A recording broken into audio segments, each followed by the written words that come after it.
देखिए कोई कितना भी मनाए पर समय ठहरता कहाँ है। जनक जी आए, माँ सुनैना से पूछा बिटिया तैयार हो गई।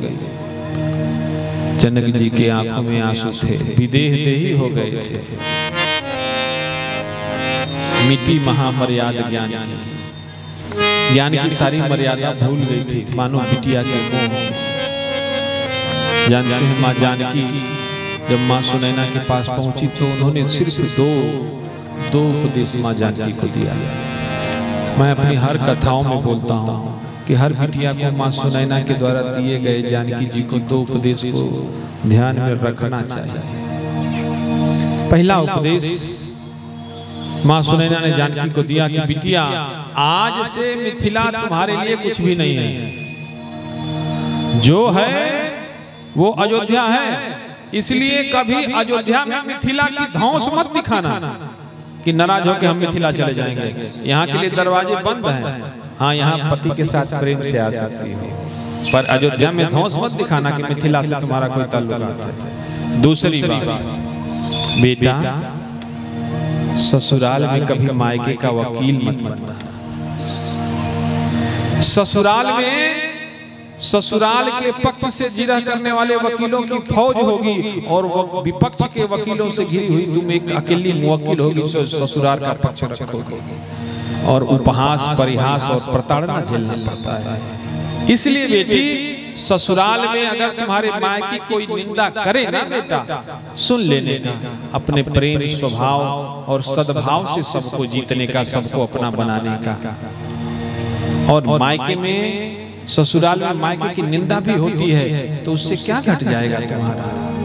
और बिटिया अगर ये 2 काम तुम कर ली ना तो जनक के संस्कार कलंकित होने से बच जाएंगे। तुम्हारे पिता की मूंछ हमेशा कड़ी रहेगी। माँ जानकी की आंखों में आंसू थे। कहा पिताजी ऐसा हो सकता है क्या। और विदाई की घड़ी आई। किसी ने खूब अच्छा लिखा है कि बिटिया शायद माया का दूसरा रूप है। माया उसको कहते हैं जो नहीं भी है और है भी, जो नहीं होते हुए भी दिखती है और दिखते हुए भी होती नहीं है। मानो बिटिया माँ बाप के घर में जन्म तो लेती है, दिखती होए पर माँ बाप की होती कहाँ है, होती तो किसी और की है कि नहीं। बेटी माँ बाप के घर में जन्म लेती है, माँ बाप लाड़ लड़ाते, पालते, पोसते बच्चे को, पर विवाह हुआ तो जो बिटिया दिखती थी अपनी है वो पराई हो जाती है। अब उस पर दूसरे का अधिकार हो जाता है। तुम लोग पंडाल के बाहर से क्यों झांक रहे हो। टिकट है तो टिकट लेके अंदर आ जाओ, और टिकट नहीं है तो कोई बात नहीं, विदाउट टिकट हो तो पीछे खड़े हो जाओ।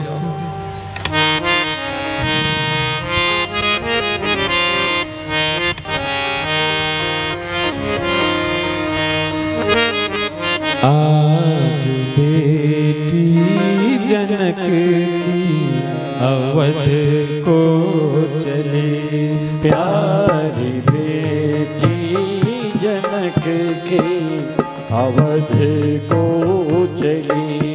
इतने बास माई रे मोरा एक बेर ले तुकोरा।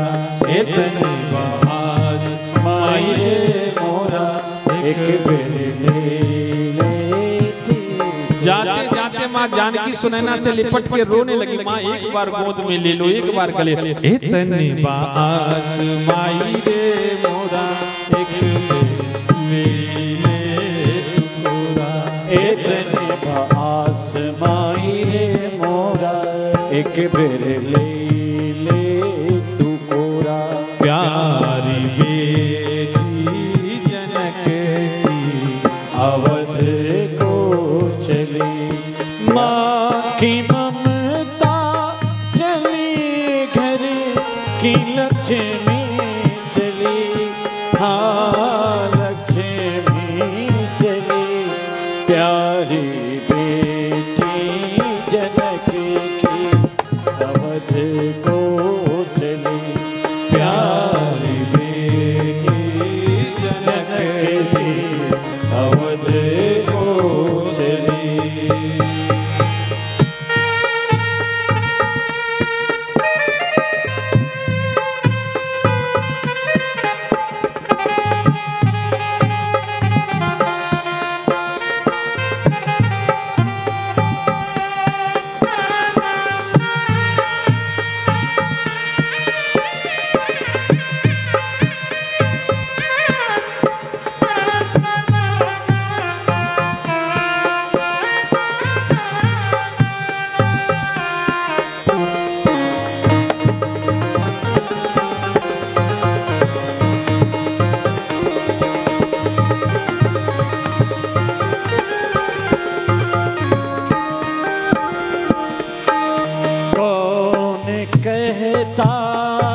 ज्ञानी जनक है बड़े।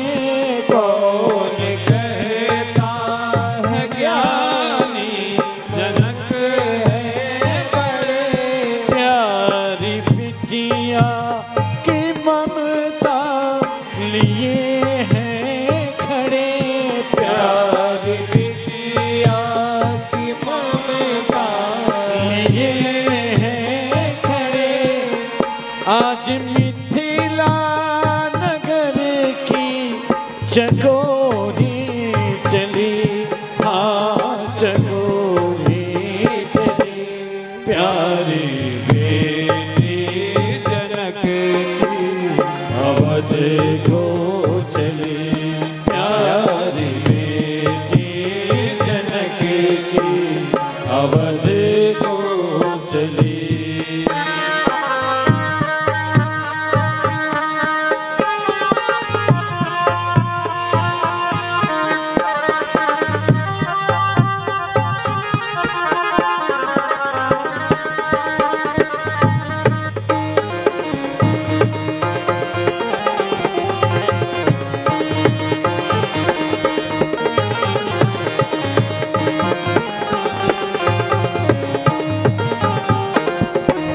तोता मैना पुकारे सिया ओ सिया। तोता मैना पुकारे सिया हो सिया। बंद पिंजरे में तूने मुझे कर दिया। बंद पिंजरे में तूने मुझे किया। हम भी उड़ जाते।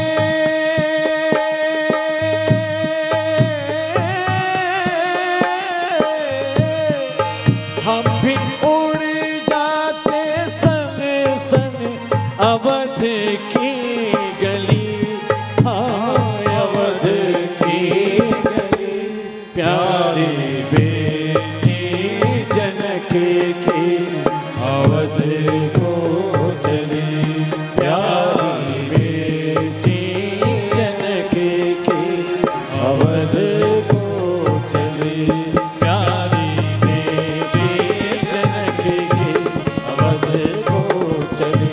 प्यारी बेटी जनक की अवध को चली। बोले श्यावर रामचंद्र भगवान की जय। चारों बहनों की विदाई हो गई। दुल्हे सरकार सहित अयोध्या में सब पहुंचे। अयोध्या को दुल्हन की तरह सजाया गया। उत्सव इतना जम के हुआ क्या कहना। उत्सव से शांत होने के बाद दशरथ एक दिन नगर भ्रमण करने के लिए निकले। तो अयोध्या के लोगों की नजर पड़ी जब दशरथ जी पता है कि लोग सही कहते हैं कि कुर्सी में बड़ा आकर्षण होता है। एक बार जो कुर्सी पर बैठ जाए ना उतरना नहीं चाहता, दूसरे को बैठने देना नहीं चाहता। देखो दशरथ जी के बाल संकुट हो गए और राम का विवाह भी हो गया। धर्मशील भी है, धर्मनिष्ठ भी है, चरित्रवान भी है, पराक्रमी भी है, न्यायप्रिय भी है। दशरथ जी को राम को राजा बना देना चाहिए, पर सत्ता का लोभ ऐसा है कि कौन किसको राजा बनाए। ये बात दशरथ जी के कानों में तीर की तरह चुभी। दशरथ जी आए, आईने के सामने बैठ के विचार करने लगे। अपने चेहरे की झुर्रियों को और बालों के बदलते रंग को देखा। मंत्रियों को बुलाया, विचार किया। मंत्रियों ने कहा ठीक ही तो है राजा जी, राम में एक राजा बनने के सारे गुण हैं। सबकी सहमति बनी तो गुरुदेव भगवान से अपना प्रस्ताव रखा। वशिष्ठ जी सुन के स्तब्ध थे कि राम और अयोध्या का राजा, वो भी इस समय, क्योंकि राम का अवतार वशिष्ठ जी को पता था क्यों हुआ है। पर दशरथ जी के निवेदन पर वशिष्ठ जी ने कहा कहो क्या बात है। कहा गुरुदेव हम चाहते हैं कि राम का राज्याभिषेक हो जाए। तो वशिष्ठ जी ने कहा ठीक है, अगर आप चाहते हो कि राम का राज्याभिषेक हो जाए तो बेग विलंब न करिए नृप साजिए सकल समाज। बेग विलंब न करिए नृप, देर मत करो राजा, तुरंत अभी राम का राज्याभिषेक कर दो। तो दशरथ जी की मति गति थोड़ी प्रभावित हुई। अब गुरु आज्ञा हो गई तो मुहूर्त क्या देखना। गुरु जी की आज्ञा हो गई। जब गुरु जी से आपने पूछा, गुरु जी ने अनुमति दे दिया, तो विचार क्या करना। इसलिए मैं अक्सर कहता हूँ कि श्रेष्ठ की बातों पर अमल किया जाए, विचार न किया जाए। विचार किया गुरुदेव, हम लोग सूर्यवंशी हैं। सूर्योदय काल में अगर राम का राज्याभिषेक हो तो कैसा रहेगा। दशरथ जी की बातें सुनकर के वशिष्ठ जी मुस्कुराए, त्रिकालदर्शी हैं, सब कुछ पता है। कहा ठीक है, सूर्योदय मतलब जो विधि कुशल निभाए रातु, अगर रात बढ़िया से ब्रह्मा जी ने बिता दें तब न कल राम राजा बनेंगे, ठीक है। पर अगले दिन सूर्य कुल का सूर्य चक्रवर्ती दशरथ जी, सूरज तो निकला पर सूर्य कुल का सूरज आज मध्यम पड़ गया, अपने महल से बाहर नहीं निकला। मंत्रियों को चिंता होने लगी। पूरी अयोध्या में उत्सव मनाया जा रहा था, कल हमारा राम राजा बनेगा, हमारा राम राजा बनेगा। माताएं पूरी रात प्रार्थना करती। कौशल्या जी तो सोई ही नहीं थी, अपने कुल देव इष्ट देव को मनाती रही, हे प्रभु हमारे राम के राजा बनने में कोई विघ्न न उत्पन्न हो। और इधर राज्य कार्य और राम के राज्याभिषेक की जिम्मेवारियां सौंप करके दशरथ जी जब अपने महल में पहुंचे ना, तो देखा कि कैकेयी कोप भवन में पड़ी हुई है। कैकेयी को कोप भवन में पड़ा देख करके दशरथ जी घबरा गए, बोले रानी तुम तो हमारी सबसे प्रिय रानी हो, तुम किस बात पर नाराज हो गई, एक बार कह के तो देखती। पर दशरथ जी की बात को अनसुना कर दिया माँ कैकेयी ने। दशरथ जी नजदीक पहुंचे, बोला क्या बात है, आखिर किस बात पर रुष्ट हो, ये तो पता चलना चाहिए। क्या आपसे बात करना और न करना बराबर है? क्या ऐसा क्यों बोल रही हो? कहा आप लोग हमेशा झूठ बोलते हो। कहा क्या झूठ बोलते हैं? कहा हमको आज आपसे कुछ चाहिए, वरदान देंगे क्या? तो दशरथ जी ने कहा रे पगली, इतनी छोटी बात के लिए इतना बड़ा निर्णय तुमने ले लिया। एक बार दशरथ के सामने जबान खोल के तो देखती, 2 क्या 4 वरदान 8 वरदान तुमको दे देते। माँ कैकेयी गंभीर मुद्रा में होकर मुस्कुराई, कहा पहले 2 तो पूरा कर लो। कहा आपके बस की बात नहीं है पूरा करना। दशरथ जी को बात चुभ गई, बोल पड़े रघुकुल रीत सदा चली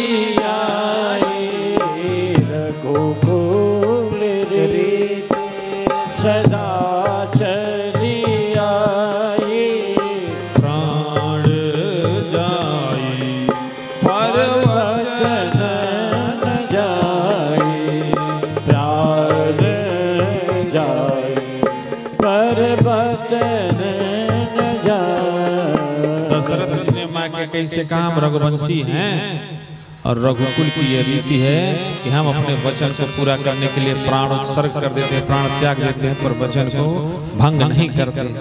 अरे बहुत सुने हैं, आज तक तो सुने ही थे। देवासुर संग्राम को कितना समय हो गया, 2 वरदान हमारे आपके पास हाथी पड़े हुए, बोले उन्हीं को दीजिए। ने कहा मांगो। हम मांगे पक्का दे देंगे ना। अरे मांगे तो देखो। माँ कैकेयी ने कहा विचार कर लीजिए, क्योंकि हम आपको अच्छे से जानते हैं। देना देना कहा के आज तक टाल रहे हैं, दे देंगे ना। कहा माँ। माँ कैकेयी ने बोला माँ प्रथम वर भरता ही टीका। पहला वरदान हमारा ये है कि राम की जगह पर भरत को राजा बनाया जाए। दशरथ जी तो घबरा गए। कहा तुमको पता नहीं है रघुवंश की रीति कि यहाँ कुल के ज्येष्ठ पुत्र को राजगद्दी दी जाती है, और राम राजा बने या भरत राजा बने क्या फर्क पड़ता है, क्योंकि राम का प्राण तो भरत में ही बसता है। कहे महाराज बात मत बनाइए, अब बात बनाने का वक्त नहीं, अपने वचन को पूरा करने का समय है। अभी तो आप कह रहे थे कि हम रघुवंशी बात से नहीं मुकरते, वचन दे दिए तो प्राण गंवा देते, पर वचन पूरा करते। अब बहाना क्यों बना रहे हैं? कहा ठीक है कैकेयी अगर तुम चाहती हो तो राम राज्य का भूखा नहीं है, राम ने कभी राजा बनने की नहीं कही है। वो तो प्रजाजनों और मंत्रियों का सुझाव था, इसलिए राम का नाम राज्याभिषेक करने के लिए लिया गया। राम राज्य का भूखा नहीं है, तुम कहती हो तो भरत को ही राजा बना दिया जाएगा। कहा दूसरा वरदान, कहा दूसरा वरदान मांगे दे देंगे। अरे बिल्कुल दे देंगे, मांग के तो देंगे। कैकेयी बोल पड़ी तापस वेश विशेष उदासी, तापस वेश